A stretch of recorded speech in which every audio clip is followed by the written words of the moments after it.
नमः शिवाय, जय भोलेनाथ। कैसे हैं आप सभी लोग? और आप सभी लोगों का मैं अपने चैनल में स्वागत करती हूं। तो इस वीडियो में फ्रेंड्स मैं तुलसी विवाह कैसे करना चाहिए, तुलसी विवाह से संबंधित मैं आप लोगों को जानकारी देने वाली हूं। तो फ्रेंड्स, अगर जो वीडियो पसंद आती है और आपको ये चैनल समझ में आता है तो इस चैनल को अवश्य ही सब्सक्राइब कर लीजिए, क्योंकि इसके बाद कार्तिक महीने के बाद मैं अपनी ज्योतिष पर मैं वीडियो लाने वाली हूँ। तो इसके बाद कोई फेस्टिवल नहीं है, पूर्णिमा के बाद कोई बहुत बड़ा फेस्टिवल नहीं है, फेस्टिवल तो होते ही रहते हैं। तो मैं इसके बाद मैं ज्योतिष पर वीडियो लाऊंगी। इस चैनल को ज़्यादा से ज़्यादा सब्सक्राइब कर लीजिए। तो चलिए बात करते हैं तुलसी विवाह की। तो फ्रेंड्स, अब तुलसी विवाह की बात करते हैं। स्कंद पुराण में लिखा है कि अगर जो मनुष्य नौमी तिथि से एकादशी तिथि तक शास्त्रोक्त विधि से तुलसी के विवाह का उत्सव करे तो उसे कन्यादान का फल प्राप्त होता है।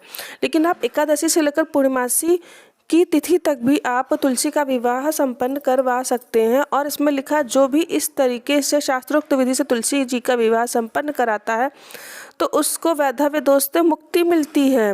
पूर्व काल में कनक की पुत्री किशोरी ने एकादशी तिथि में संध्या के समय तुलसी की वैवाहिक विधि संपन्न की, जिससे वह किशोरी वैधव्य के दोष से मुक्त हो गई। देखिए इतना महत्व होता है।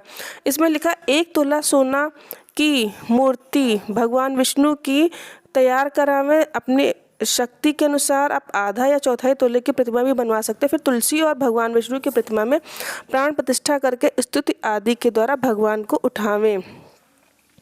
देखिए फ्रेंड्स, इसमें जो स्कंद पुराण है इसमें दिया हुआ है विष्णु के साथ शादी करावें, लेकिन शालिग्राम के साथ शादी होती है।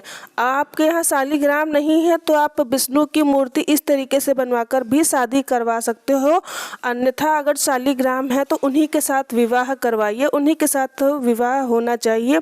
और अगर जो शालिग्राम नहीं है तो आप मंदिर में किसी पंडित जी से शालिग्राम मांग कर भी शादी करवा सकते हो, पंडित जी को बुलाकर भी आप शादी करवा सकते हो। तो इसमें इन्होंने विष्णु जी की बात कही है। तुलसी माता को हरिप्रिया भी कहा गया है। तो विष्णु भगवान और शालिग्राम एक ही रूप कहे जाते हैं। आप चाहो तो विष्णु जी से शादी करा सकते हो और चाहो तो शालिग्राम से करवा सकते हो। तो सबसे पहले तो आपको जहाँ पर शादी करवानी वहाँ पे बहुत साफ सफाई कर लेनी है, चौक बना लेनी है, रंगोली से खूब बढ़िया मंडप तैयार करिए, खूब अच्छे से रंगोली से सजाइए उसको। और उसके बाद में एक पाटा लीजिए और उस एक पाटे पर शालिग्राम जी को स्थापना करिए पीला वस्त्र बिछा के। और फिर तुलसी को आप जहाँ पे रखेंगे उनके नीचे लाल रंग का आप उनको आसन देंगे। और शुरू में तो तुलसी जी दाहिने तरफ शालिग्राम के रहेंगी और जब शादी संपन्न हो जाएगी तब बाईं तरफ आप उनको कर दीजिएगा। और गन्ने का मंडप तैयार होगा। इसमें गन्ने का आज के दिन बहुत महत्व होता है, गन्ने का ही मंडप तैयार किया जाता है। और अगर जो आपको पंडित की व्यवस्था नहीं हो पा रही, वैसे तो पंडित जी से करा लीजिए तो बहुत ही अच्छा, लेकिन अगर जो पंडित जी की व्यवस्था नहीं हो पा रही है तो आप स्वयं भी इस विधि को पूरा कर सकते हैं। और जब शादी वाले दिन, जिस दिन आप शादी कराएंगे उस दिन आपको व्रत रहकर ही विवाह करवाना है। तो साफ स्वच्छ वस्त्र धारण करेंगे और व्रत रहेंगे। और सूर्योदय के समय आप सूर्यदेव को जल देंगे और संकल्प पढ़ेंगे कि मैं व्रत रहूँगा एकादशी का। और या जिस दिन भी आप रह रहे हैं, एकादशी द्वादशी किसी दिन भी कर रहे हैं, उस तिथि का नाम लीजिए, अपने शहर का नाम लीजिए, जिस देश में रह रहे हैं, जहाँ पे जिस शहर में रह रहे हैं वहाँ का नाम लीजिए, नाम और गोत्र बोल दीजिए कि मैं तुलसी माता का शालिग्राम या विष्णु के साथ जिसके साथ भी शादी कराना चाहते शादी करवाऊंगा।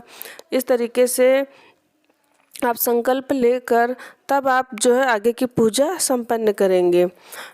सभी पूजा से पहले गणेश का पूजन किया जाता है। तो सबसे पहले आप गणेश जी की पूजा करेंगे और वेद मंत्रों के उच्चारण और बाजा आदि की ध्वनि के साथ घंटा बजाएंगे, बाजे बजाएंगे।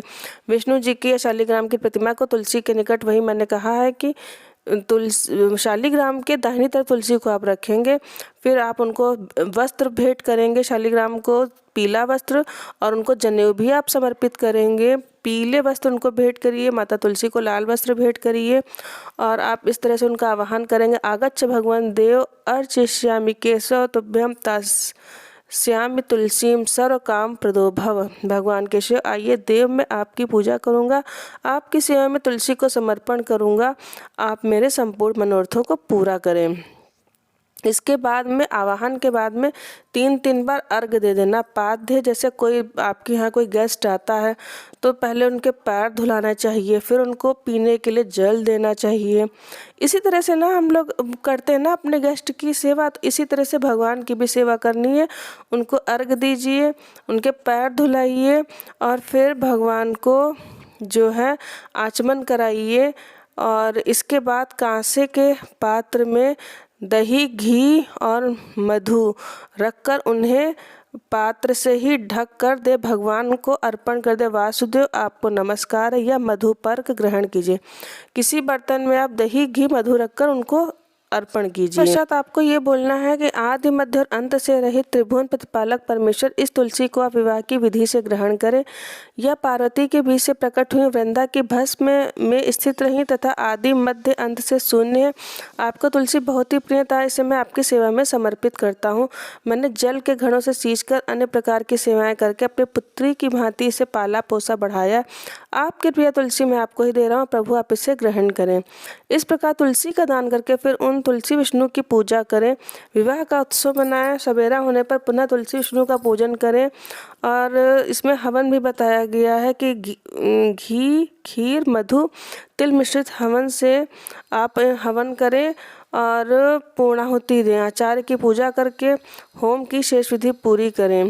इसके पश्चात भगवान से आपको ये प्रार्थना करनी है कि हे जनार्दन, कोई भी त्रुटि अगर जो पूजा में रह गई हो तो वो त्रुटि भी आपके प्रसाद से, वो कमी भी आपके प्रसाद से पूरी हो जाए।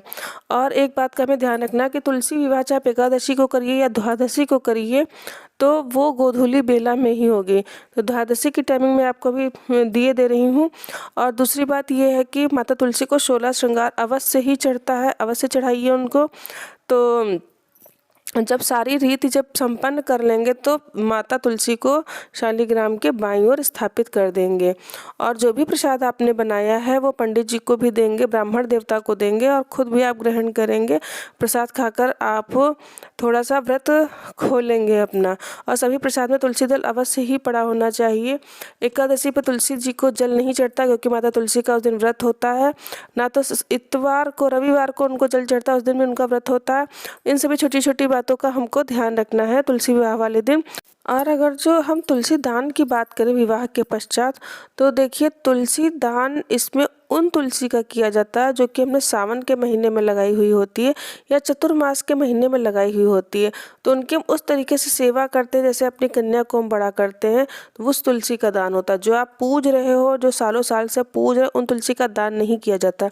और कोई ज़रूरी भी नहीं है कि आप तुलसी का दान करें। विवाह करवाने के पश्चात आप कोई ज़रूरी नहीं कि दान ही करें तुलसी जी का, और करना चाहें तो अति उत्तम है। कार्तिक महीने में किसी भी चीज़ का जैसे तुलसी का भी दान करो तो बहुत ही अच्छी बात है। एक बात और फ्रेंड्स, अगर जो आप एकादशी को विवाह संपन्न करा रहे तो उस दिन चावल का प्रयोग नहीं होता है। ना तो अक्षत के रूप में आप प्रयोग करेंगे चावल, ना ही तो चावल का प्रसाद आप कोई बनाएंगे, ना तो खीर बनाएंगे चावल की। तो इन्हीं सब छोटी छोटी बातों का हमको ध्यान रखना है। माता तुलसी को विवाह वाले दिन सिंदूर अवश्य ही समर्पित करिएगा। इस दिन सिंदूर उनको चढ़ाया जाता है। और विदाई वाले दिन, जिस दिन पूर्णिमा तिथि होती, उस दिन भी उनको सिंदूर चढ़ता है, बाकी दिन नहीं चढ़ता। इन सब चीज़ों का हमको ध्यान रखना है। तो फ्रेंड्स, आज की वीडियो में बस इतना ही। और अगर जो वीडियो पसंद आती है तो चैनल को लाइक करें, कमेंट कर दें, जय तुलसी मैया की लिख दें और चैनल को ज़्यादा से ज़्यादा सब्सक्राइब कर दें, शेयर कर दें। नमः शिवाय, जय भोलेनाथ।